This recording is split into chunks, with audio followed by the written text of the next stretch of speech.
Hey, Sub-Tours. My name is William Tingle of Sub2Deals.com. I'd like to welcome you to this episode of the Sub2 Deals Show, where we talk about all things subject to. Now, occasionally, if you've been around for a while, you know we'll run down a rabbit trail from time to time, but it's always something to help you with your real estate investing business. Now, today is another episode in our Real Investor series where we feature real investors that do real deals all across the country. These guys don't have any courses or boot camps to sell you. They're here just to share real tips, strategies, and things that are working today in their businesses and in their markets. They share all of these things that work for them in their markets, and they can work for you too. So pay attention and take lots of notes. Now, my guest today is Ed Zulyevic. Ed is an investor in Oregon. He works in the Oregon area, I believe, and he'll tell us more later, but I believe he covers a couple of states surrounding.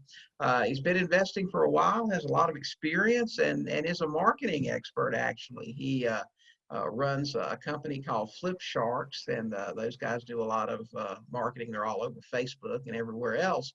But anyway, we're going to talk to Ed today about his business and what he does. So Ed, welcome to the Sub2 Deal Show. Thanks, William. Appreciate you having me on the show with you. Appreciate that. Thank you. Looking forward to this today. So Ed, I've known you for a few months. I mean, you've been in our coaching group for a while, and I got to tell you, I mean, as far as the epitome of someone who doesn't have a scarcity mentality, shares everything that he learns and knows, and is just very helpful with me and all the other guys in the group and ladies in the group too.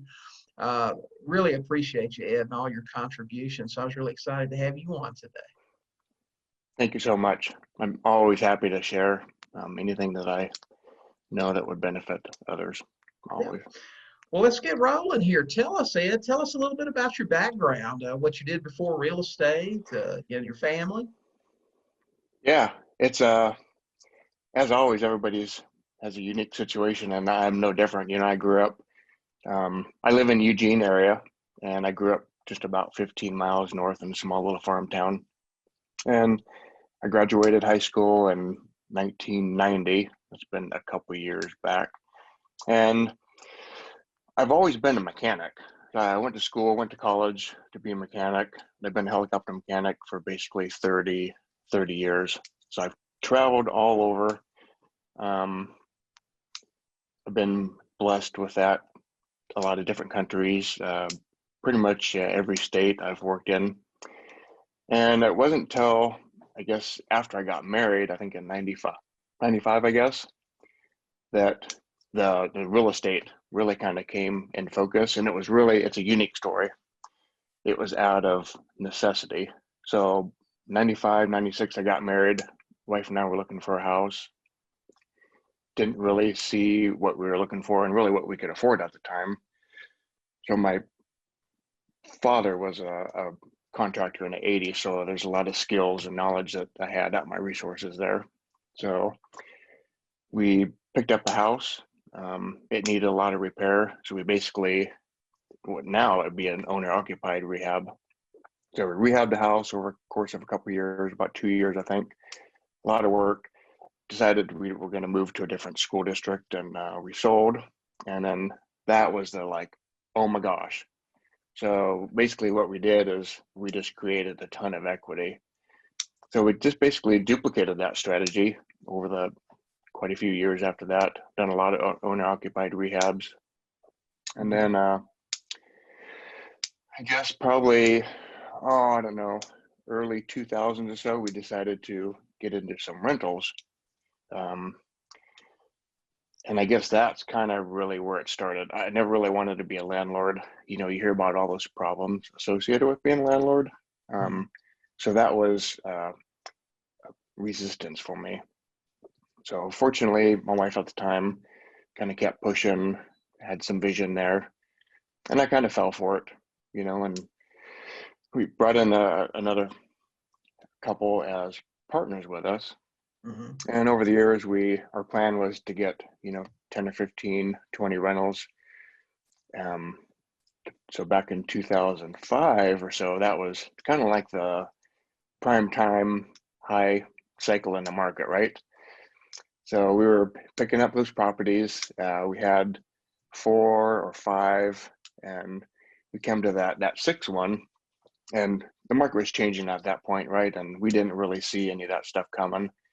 But we were really fortunate that we had, the good properties in good locations, and they were in good shape. So that kind of held us through, '08 and whatnot. Really just not cash flowing well with them. You have properties that have some equity, but you can't do anything with them. So I guess about 2013 come along and divorce happened. So things were kind of different in my world at that point. I kind of wallered around for, I don't know, maybe about a year, trying to figure out what I was going to do with my life and how I was going to do it. And I've always had this connection with this real estate, all these years. And I thought, shoot, I have this knowledge, and, what am I going to do? And, I guess we'll talk about this later too, but we get to this point in our life where, God, I'm kind of scared to make a change, and I'm scared to do this. And, what if I fail? And what if that doesn't work? And I just got to the point where, I don't really care. I know what I know. I know it works. How can I make this work now by myself? So long story short, there's, I guess you talk about it too in the different posts that we have, and you've mentioned it too, Carlton Sheets, right? Mm-hmm.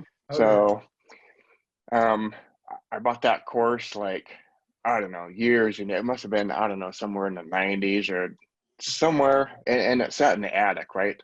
yeah. And Like most do. sat there. Yeah, it sat there, and I don't think I even looked at it much because it was scary, right? Mm-hmm.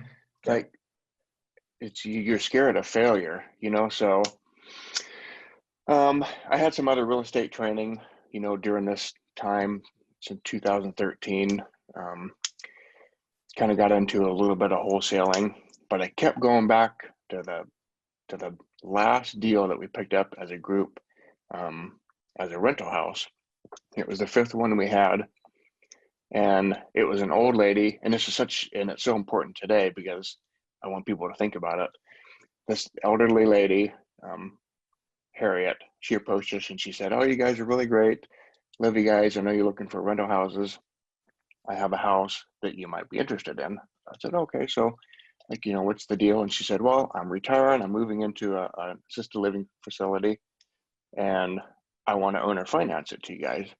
I thought, oh man, just a shisty old lady, right? She's gonna scam us. And this makes no sense. I never heard of anything like this before, right? It was foreign to me.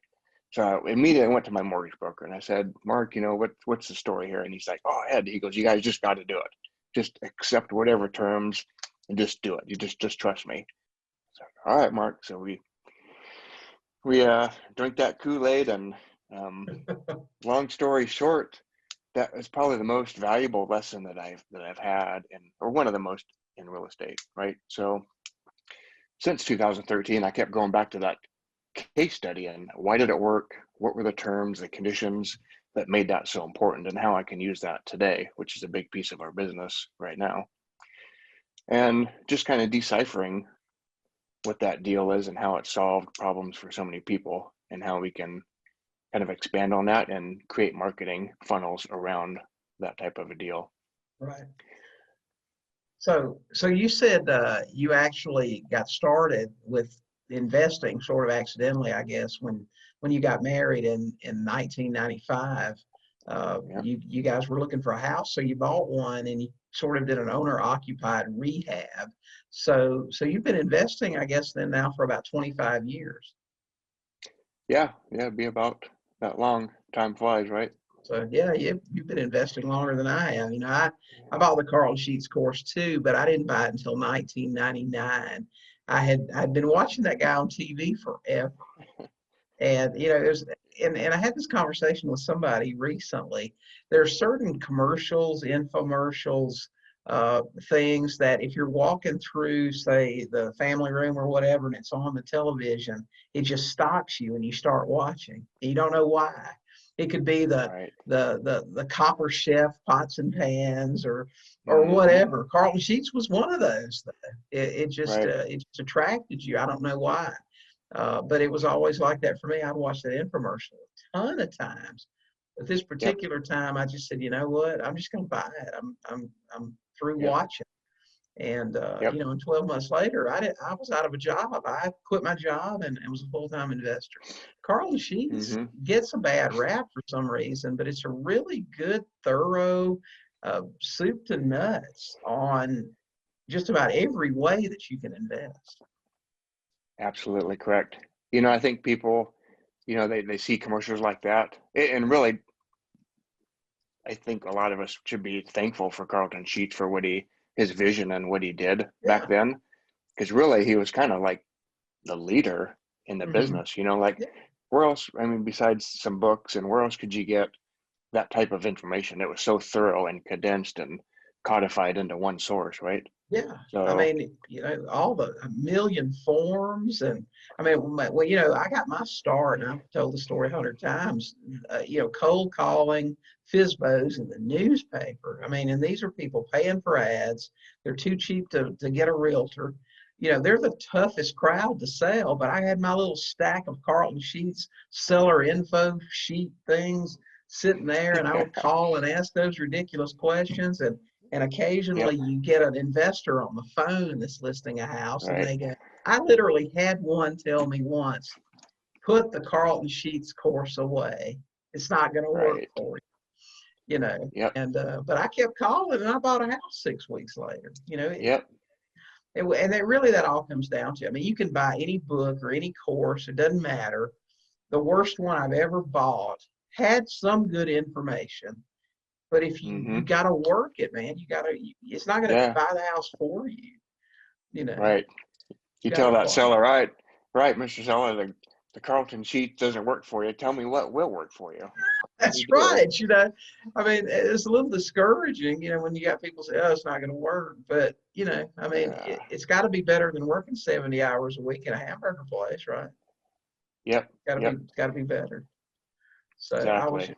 I was Yep. just so tired of that stuff. But yeah, Carlton Sheets I Yep. think is great, and a lot of people don't know Yeah. this, but Carlton died last year. And his course is free now online at carltonsheets.com. So you don't even have to pay the $200 for it anymore. It's all pretty much right there. Right. You don't get the Yep. cassette tapes, but you can read. Yeah. So, And it's a great resource still. Like I still have a tab on my computer as a yeah, saved favorite, right? yeah, And I'll dig into there. It's like, oh, what about this? I'm like, oh, that's a great strategy. The yeah. strategies still work, everybody. That's right. It's real estate in the world of creative financing Yep. hasn't changed. It's still the Yeah. same business.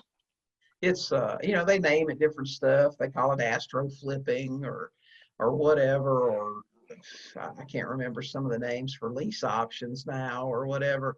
But there's nothing new under Huh. the sun. It's just Yeah. the new guru, and that sort of thing. And the people that do the Yep. guru bashing now, they're like, oh man, these people that sell material, you can learn everything you need on YouTube and whatever. So I say thank God for gurus Mm. because I'd still be in the restaurant Yeah. business. Hadn't been for good old Yeah. Carl.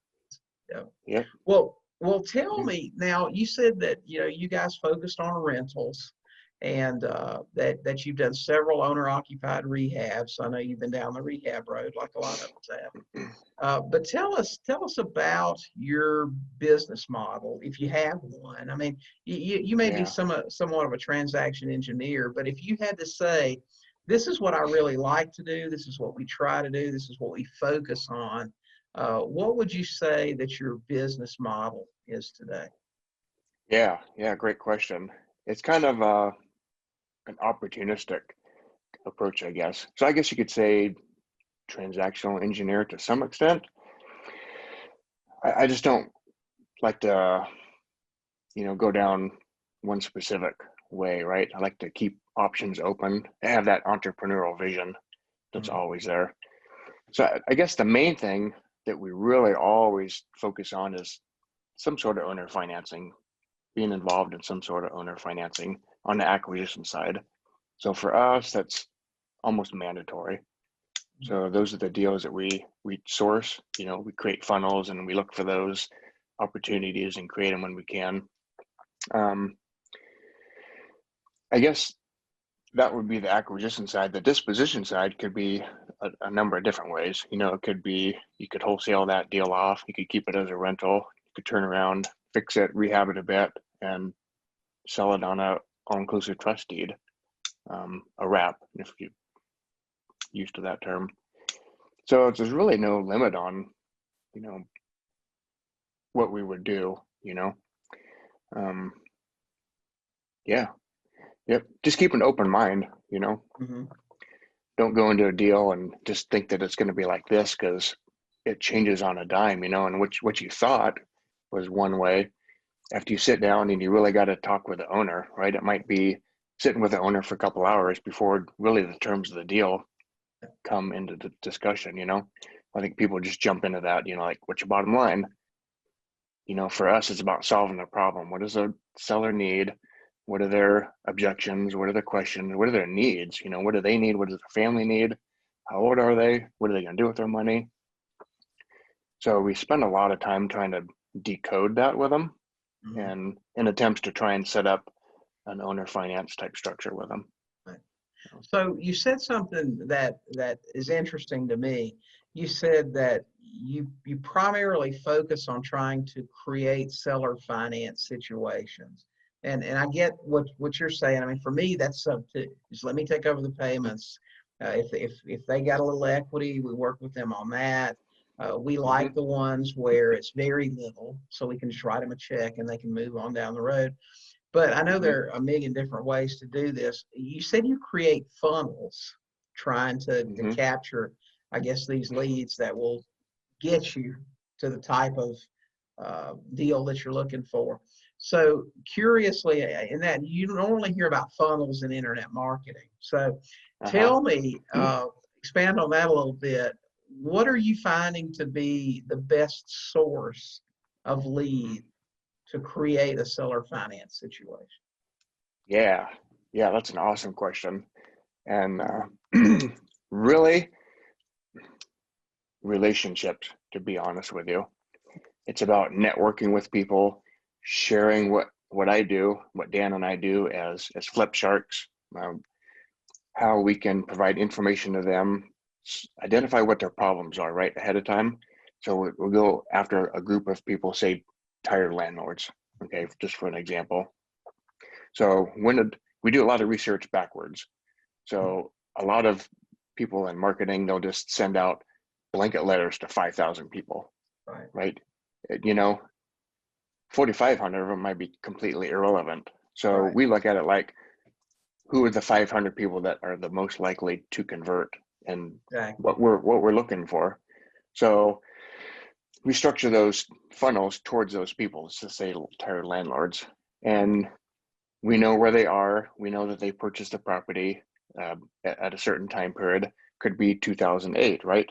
So a lot of people purchased rental properties in 2008. The market was down.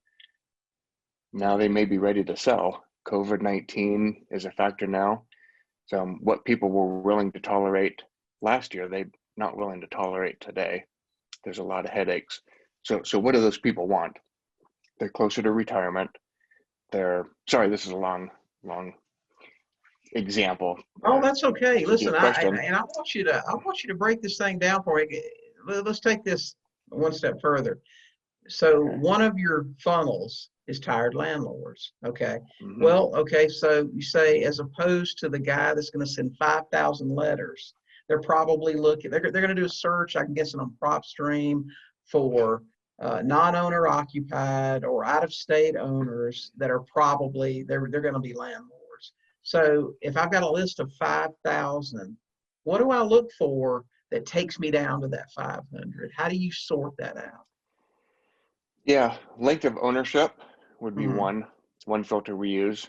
The equity that they have or lack of, right, in that property.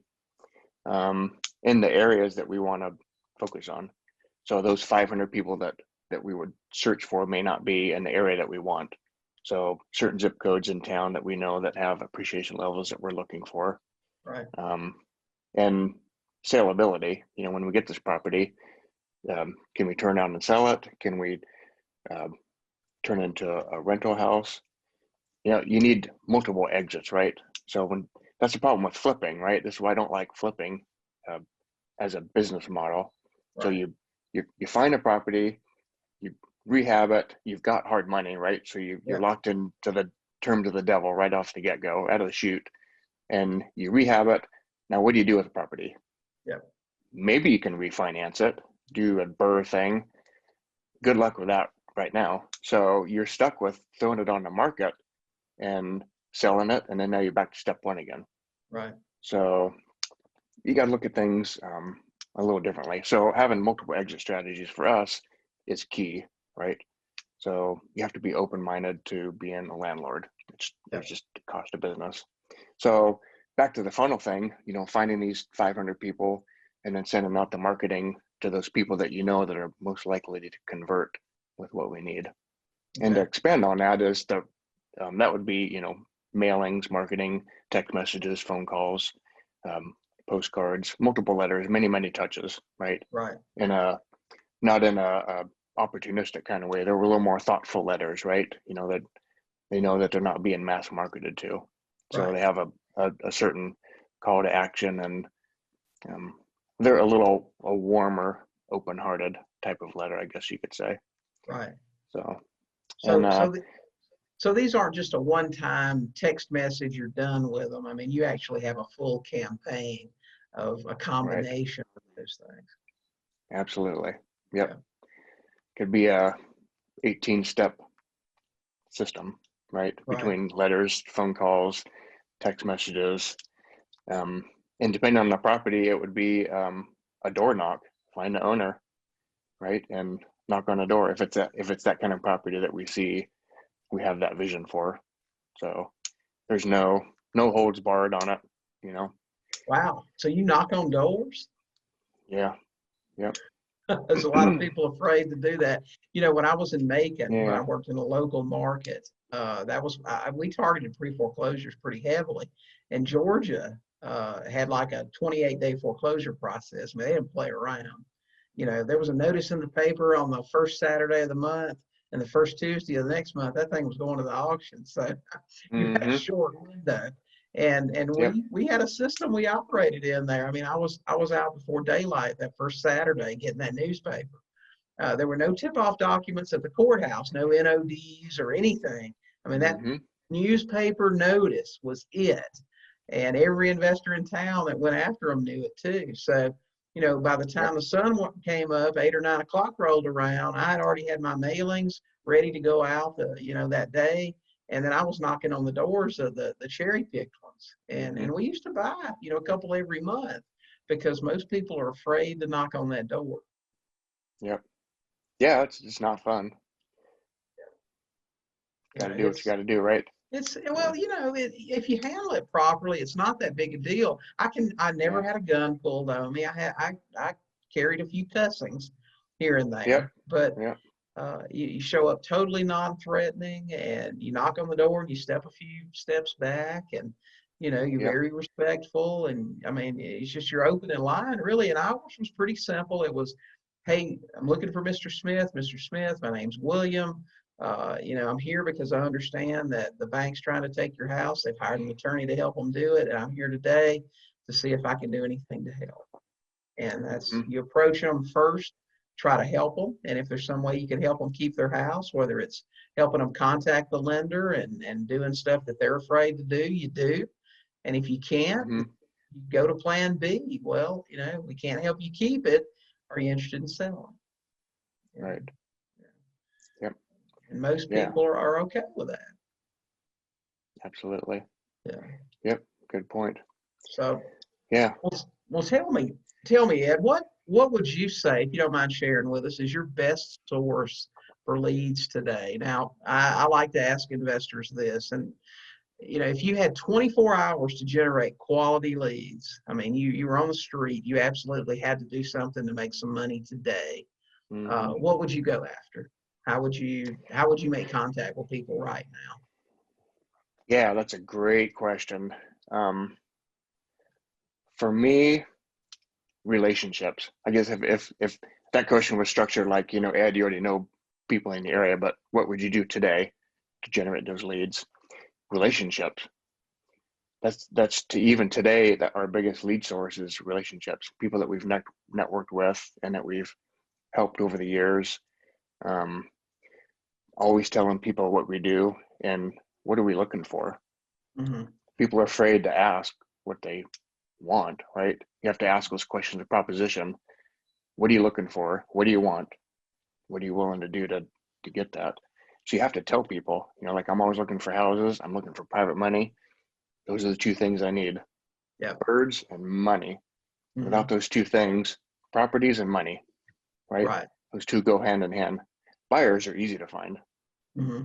People to flip houses to sell them to, wholesale them, whatever. That's the easiest equation. It's finding the properties, and then where's that money source going to come from? Mm-hmm. Either they're like what you do and like what we do sometimes subject to, it could be a totally low equity property, whereas you are taking over the underlying payments for that person and in a certain situation, For us, it's more likely owner financing. They have some equity in a property, quite a bit of equity. Maybe it's free and clear, So back to that acquisition strategy of owner financing, that's kind of what we rely on. But sharing what you do and what you want, what you look for, builds those relationships. People know. So when people call up with a property they don't know what to do with, they know that, hey, Dan and I do some really creative, weird financing stuff that people say, so they're like, they got a deal that's like, oh my God, I don't even know what to do. They call us because we do weird stuff. Right. Right. Yeah, And, creative and financing is, some of these guys don't know. All they know is hard money or go to the bank, Yeah, And exactly. I feel very fortunate that, my first experiences were with like Carlton Sheets and all creative finance. Yeah. Yeah. Yep. You need to, we're really on the, quite possibly around the corner. Like we can never predict anything, but really around the corner, I foresee things changing, and people need to pivot and think about things a little differently. The acquisition and the disposition strategies that work, last year, they're going to be different for next year. We're not going to see more foreclosures, short sales coming. Are you guys skilled at that? Do you know how to solve that problem and take advantage of that situation? Because it can really change, right? Yeah. Your business can change overnight if you can understand how to solve certain problems and have the systems in place. So like we really don't have a ton of marketing going on, despite what you see. Dan and I've taken the last 2 years to really build a system, foundation, a structure that's ready to turn that marketing machine on next year. Mm-hmm. So we're just kind of dabbling, taking advantage of the deals that come right now. Right. But really the big picture comes into play in 2021. And we've had that planned out for a couple of years now. Yeah. So yeah, you're right. We can't predict the future, but they can only kick the can for so long. With this eviction moratorium and foreclosure, delays. I know here in Colorado, in our county, a year ago there would be 7,500 foreclosures a month, and now there's one or two. That's it. Yep. They're just waiting, and when they turn that stuff loose, and it's going to be interesting. I know, before I met Jody, she primarily did flipping and short sales. And we were just talking this past week, and I said, you really need to brush up on the short sale process. What's going on now? Because here next year, that's going to be a big thing again. Yep. Yeah. We've pivoted in that direction as well. brush up on the short sale system. What are you going to need? What do the banks want, right? I probably encourage everybody to go to a bank and say, hey, give me a short sale package, Right. read through it, study up, figure out what your plan of attack is, because when, there's 20 applicants or files that go in for a short sale, they're like, who are they going to pick? The one that's the most complete, accurate, right? That's So right. Yep. just educate yourself, get squared away on what you need to do. Well, do you have any favorite tools? I mean, I know the way you guys operate your marketing and those things. I know you're bound to have some tools that you use in your business, especially Yeah. targeting, certain sellers, sort of thing. So what are your favorite tools that you use in your business every day? Yeah. Great one. And at this part of the podcast, I love listening to everybody else. It's like, oh, what are they using? Fast forward to what their favorite tools are. For us, I'd say our primary main tool that I don't think I could live without would be, of course, PropStream. Mm-hmm. For my level investor, that's really the go-to kind of tool. Later, in our brokerage, as that grows, CoStar, there's some higher level type stuff that has good data sources. But for us, PropStream pretty much does everything that we need. We can scrub our list. We can draw off the areas that we want to target or farm, pull that CSV file down, and then research as we need. Add filters, of course. It's a pretty powerful tool. Oh, it is. I know for different areas in the country, I've heard a lot of people say, there's some pros and cons and different Right. markets, right? But shoot, for everything that we do on the West Coast and some in the Midwest, it works great. It gives me the list that I need and the data that I need to work backwards, because I always work backwards from the deal. Like, I want to know how much the person owes, right? So it's great to have how much equity they have in their property, what's their mortgage monthly payment about, and PropStream is pretty accurate in that. Yeah, it is. From my experience, it's solid. I think it's an amazing tool for the price. Yes. I mean, I know we have an affiliate link with them, and it's a couple of bucks cheaper at not much. But I mean, yeah, for $97 a month for all that you get, that's pretty hard to beat.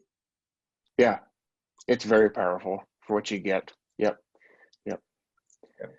Yeah, another one of our favorite tools we have, and we use it many different ways, is Offers PDQ. So it's basically a texting platform. So we can utilize it many different ways. And one of those marketing tools that we like about it is we can shoot a Loom video and send that through a text or through an email through the system. And so when people get it, they can kind of click on it and they could be a video of me, right? Rather than having to read a text. And you can apply it as an agent or an investor, whatever your market would be. So and that's awesome. So that's is that an SMS text that you're sending? Correct. Yeah. Okay. So basically, with this platform, we can upload our CSV file. It'll send out an auto-generated offer. It's really cool because it kind of looks like a check. You get those checks from like Chase Bank or Bank of America in the mail, and it's like it's no value unless you sign up, but it looks like a check, right? So you can send that, and it's a generated offer with the person's name on it. Your offer amount that can be based on an algorithm in your CSV file as a percentage of the tax assessed value. So you can kind of work backwards, get things customized for your market. So that's pretty cool. You can do a text follow-up sequence, custom auto responses as you see fit. Yeah. So is that a pretty user-friendly platform? I've never heard of Offers PDQ. Yeah, it's very friendly. It's so you can send out like text blast, but you can do it. Was it TCP compliant or whatever? You got to do one at a time. Click, click, click, click. So I can have a VA set up, and I can have this stuff set up ready to go, and she can just click, click, click, click, click through that list for the day, and then follow up with an automated email to all those potential sellers as well. Sounds great. I'll take a look at that Yeah. one. Yeah, that's great. Okay, wonderful. Anything else that you use in your business on a regular basis? Yeah, Google Drive. Everything in Google Drive for us. I don't think our business could run without it. I work remote a lot because, like I said, I still travel as a helicopter mechanic Right. for a good part of the year. So I can Mhm. keep in touch with Dan. Google Drive, we can share files. We can do Google Hangouts, every couple of days and get on the same page. Make sure we're communicating well and accurately, Right. and Mhm. share those files with clients, sellers and buyers. That's a important tool. I don't think I could live without. I really don't know how I would live without it. Right. I got you. Okay. Yeah, All right, great. yeah. Okay, well, Ed and I are going to take a quick break, and when we come back, he's going to give us an example of a deal that he's working on right now. So you guys stay with us. We'll be right back. The Sub2 Deals Show with your host, Sub2 expert William Tingle. We'll be right back.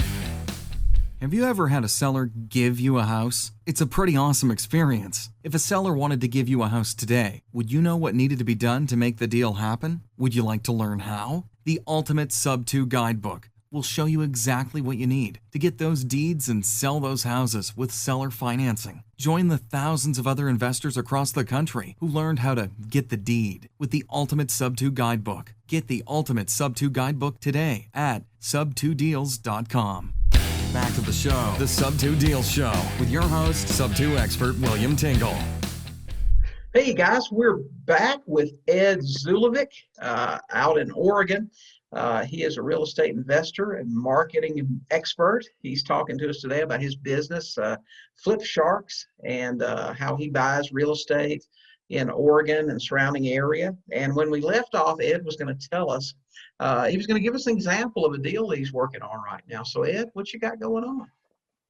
Yeah, great, William. A deal we have going on right now.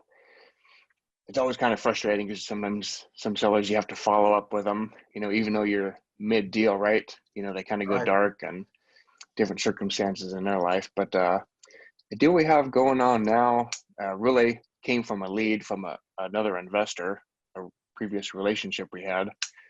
Back to that earlier question you had, lead flow.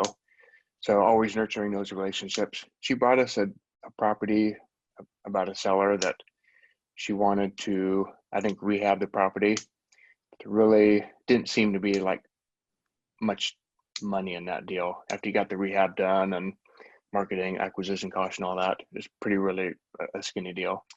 So sitting down with the seller, kind of looking over this deal, she has a small underlying loan, a first mortgage. I think it's about $70,000 or so. She's owned the property for 20 years. So she's paid down that mortgage for 20 years. So we're kind of right in that sweet spot. The last 10 years, pretty much all principal pay down. Her deal was she just wanted to get out of the house and move in with her daughter, just kind of down the road a bit. She's on Social Security. She has a very, very small retirement. Her monthly income is not much at all. So she's kind of stuck. The property needs some rehab, some updating.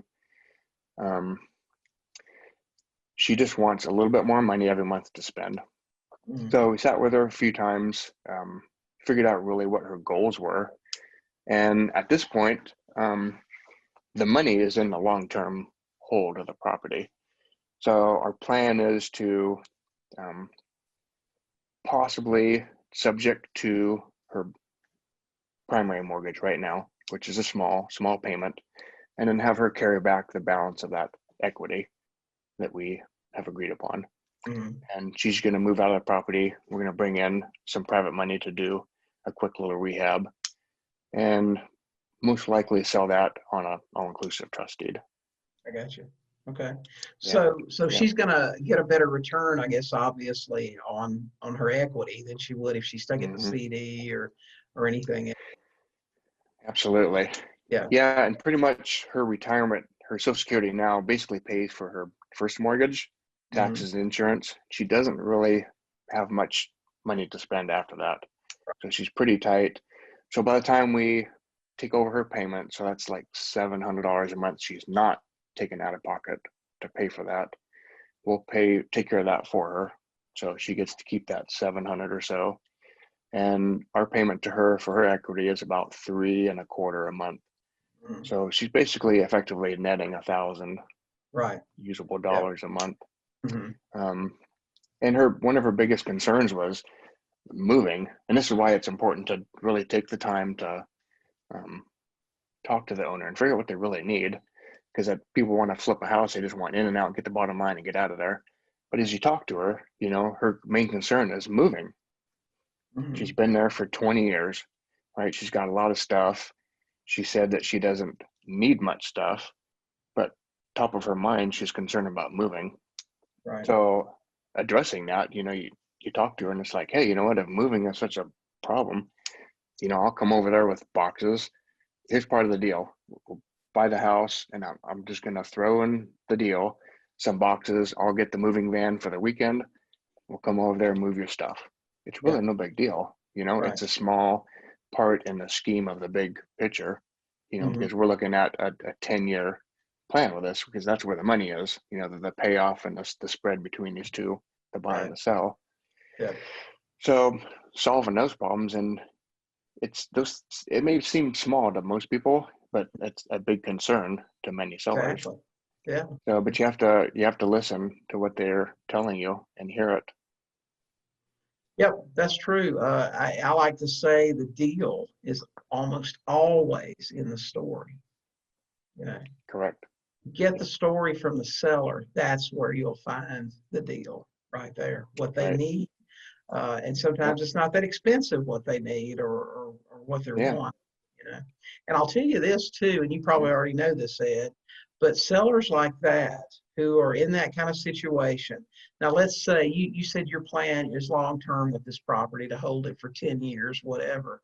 But let's say, and I'm not sure how old this lady is, but let's say several years down the road, let's say your plan ends in 7 years and you sell the property or whatever happens. She's going to have a nice little equity check probably at that point.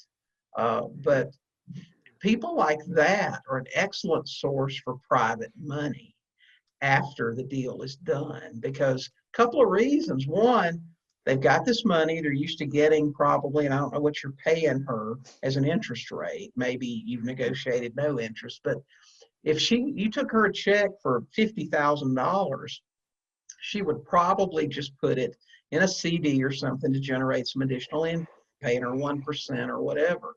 And when you deliver that check and you say, hey, Mrs. Smith, what you going to do with that money? And she says, well, I'm just going to put it in a CD. And I said, well, they're going to pay you 1%, but I'll pay you 7 or whatever.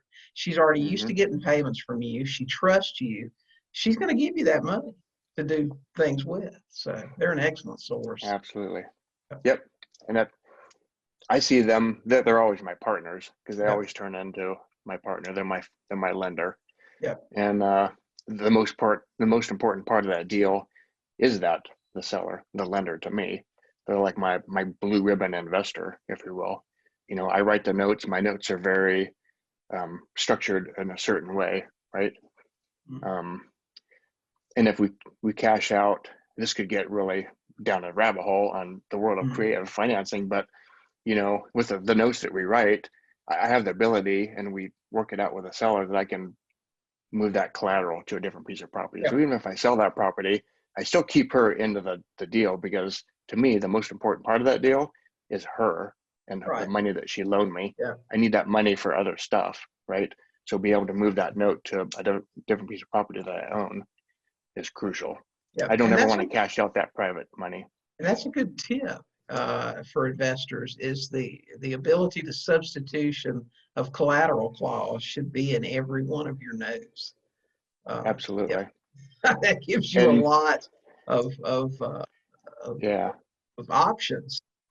Yes, it does. And I wanted 2 points. I want to urge people just not to throw that in there and use it willy-nilly. There's a lot of caution. It needs to be, you need to have equity and cash flow to support that note. Yeah, that's right.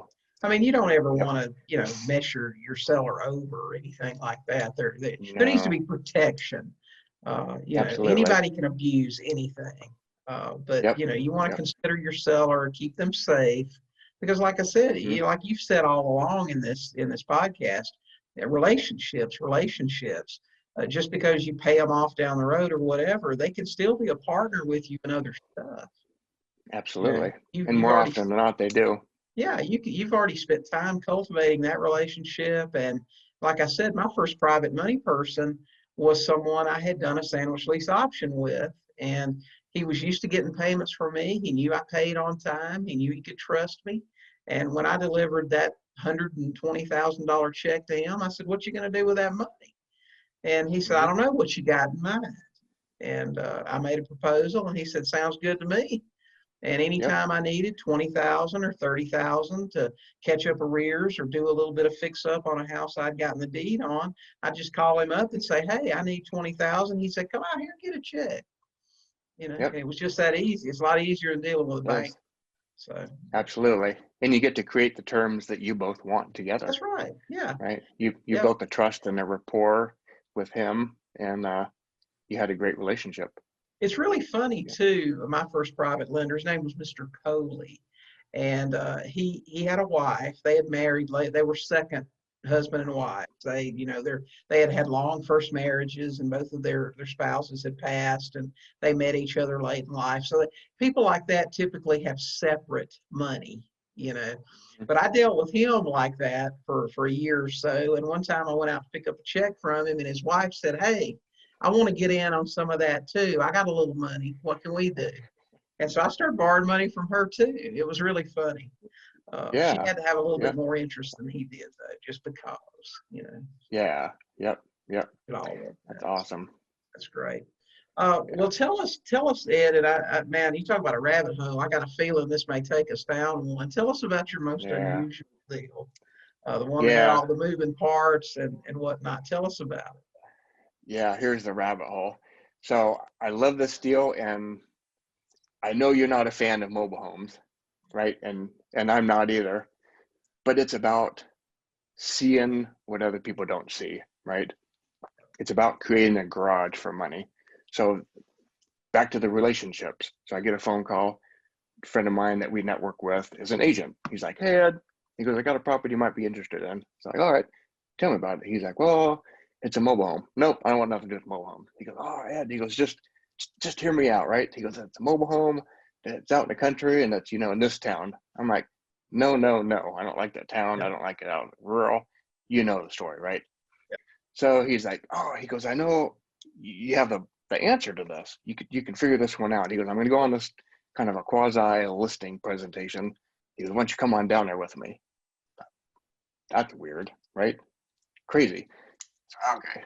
So I'll go ahead and do it. So I went down there, just kind of observed and listened and kind of saw what was going on. And indeed, the owner of the property needed a bunch of maintenance to the property. He didn't want to take the time or the money to deal with it. And it was a unique property where it's a beautiful view. It's got 3.5 acres, kind of in a valley up on top of the hill, with a little creek running through it. Just a beautiful little place, right? Got a double wide mobile home, like mid 90s, but then it has a detached large garage with a studio apartment above that's permitted. So you basically have a duplex, right? A split two property kind of deal. So, all right, it's kind of listen to what the owner wants. And, at the price point that he wanted to sell it for, the agent wasn't going to be able to get what he wanted for it. It's a mobile home, financing, rural. There's some issues, right? It's pretty much a cash sale because the property has a lot of deferred maintenance. The bank's probably not going to allow that appraisal. It's not going to come in. It's not going to work, right? So basically, my time came in to kind of figure out what's going on and what I can solve and how I can help. And just basically asked the owner. I said, "Well, what are you looking at for the property?" And he's like, "Well," he goes, "I just want a monthly income stream." Mm. So, okay, so like how much do you looking for? And he's like, "Well, like $1,000 a month would be great." I said, "Okay, well, tell me a little bit more about the property." Well, the property, it was owned by his parents in a trust, a family trust, an estate, and they're giving it to him. So basically, he inherited the property. So he had inheritance, capital gains, the whole deal to kind of figure out. So I asked him how he was going to deal with that, and he didn't know anything about it. So I explained to him, educated him what all that meant and what he was likely facing for taxes.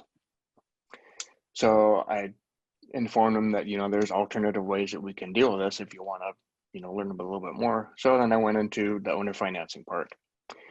Basically, we structured a purchase price that was about 18% higher than what he would have got if he listed a property in exchange for the terms that we were wanting. So he basically financed the entire 100% of the property. I think we came out of pocket like with $2,000. So very, very small. Like you said, his main concern over the multiple days that we talked with him was just having a steady income flow, that he didn't have to come down to the property and manage tenants, which was out of his hometown. That's what he was looking for. So seeing what we wanted to do with that property, obviously clean the property up a little bit, put a little bit of money into it, some updates, but just basically clean up the property, make it presentable. Again, our monthly payment was just $1,000 a month plus taxes and insurance. So it was about $1,300 a month. So now we have just a mobile home rented at about 12. The single family apartment, that's going to rent for about 13. We threw out some marketing loss leaders to kind of see where the market was. It's a super high demand area, and probably like many areas across the nation, inventory is at an all-time low. Yeah, it's amazing. There's just no properties available. People wanting to get out of the city have just turned this property into like a gold mine. So the demand is really, really high. Yeah. So we just want to keep this one for about a year to recoup our big out-of-pocket cost, right? A couple $1,000s.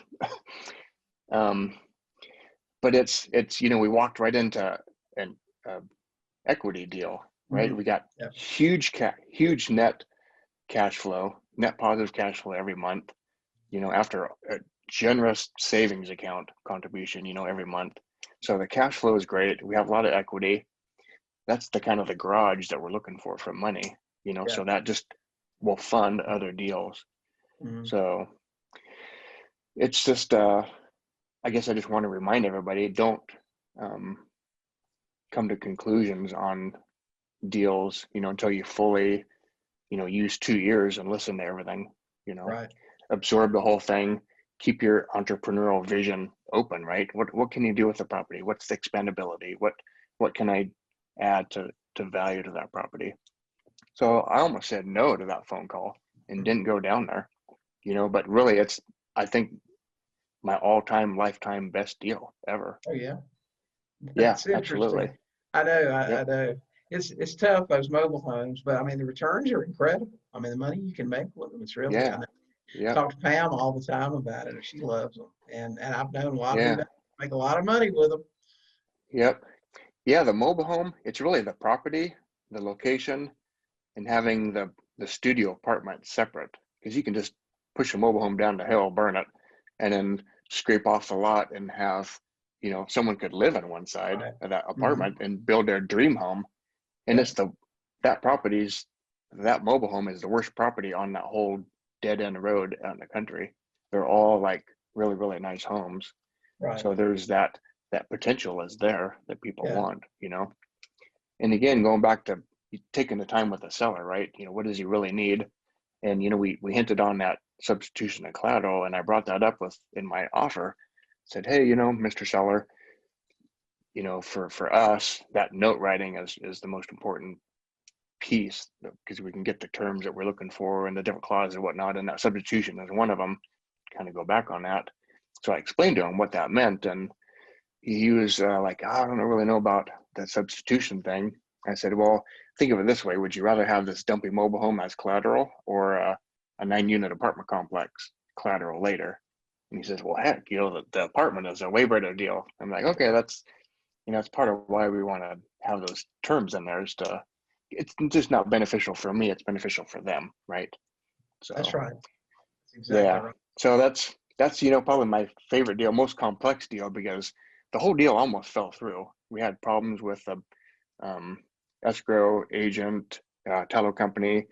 I probably did a lot more work than I probably should have. I learned more than I probably should have. I'd done more than I probably should have on that deal. Like, I did warranty deeds for the seller out of the trust to his name, but the whole thing was getting sideways, right?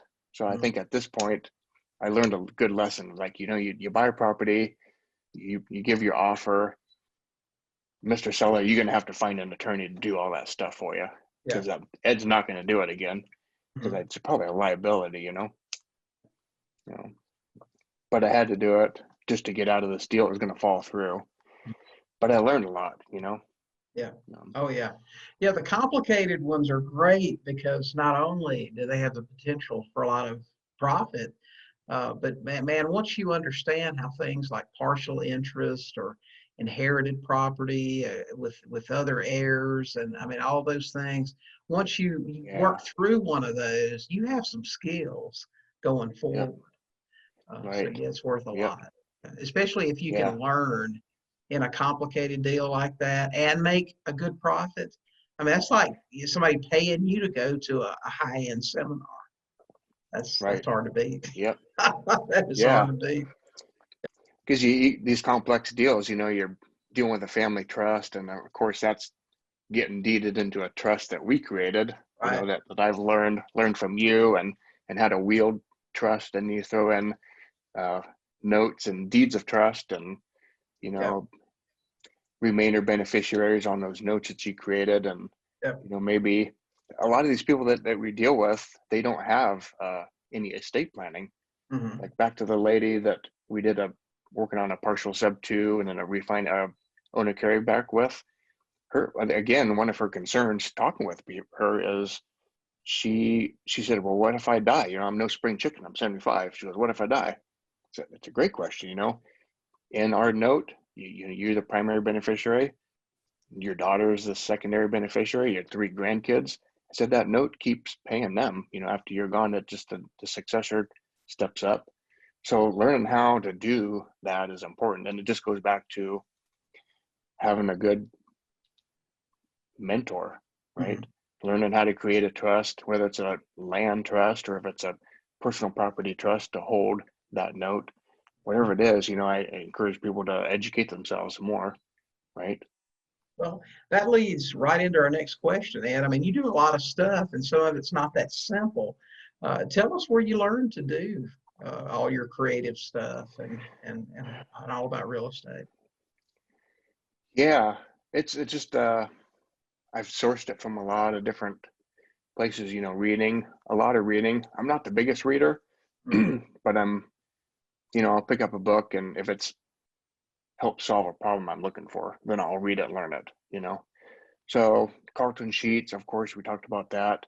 I purchased your course, which is probably the absolute biggest curve that I learned with creating a trust, and how to wield that trust, how to apply it, how to use that in my business, Mhm. and help solve the problems, of sellers, and my problem, confidentiality of the sale, and, ownership. But that just leads, the more you learn, the more you know what you don't know. So Yeah. you seek more knowledge, and you throw in the personal property trust, and um, so you've helped tremendously. So I got to thank you for that. Greg Pino is another mentor that I have. A lot of the advanced financing strategies, that just the sport of acquisition came from him. Mhm. Creating notes, how to write that note with the terms that are beneficial for me and the seller.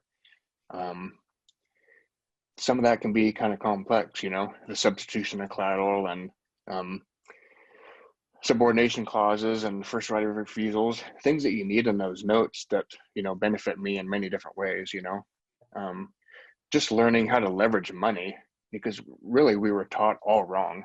We it's the way the system is, right? We were raised to go to high school and finish and go to college, and you buy your house and put your 20% down, and it's wrong. It's all wrong, Yeah, right? We were it not is. taught how to leverage money. We were taught that's bad, and you got to own your house free and clear, and smart debt is good, so you need to be really educated on how to leverage, how to pull equity out of a property.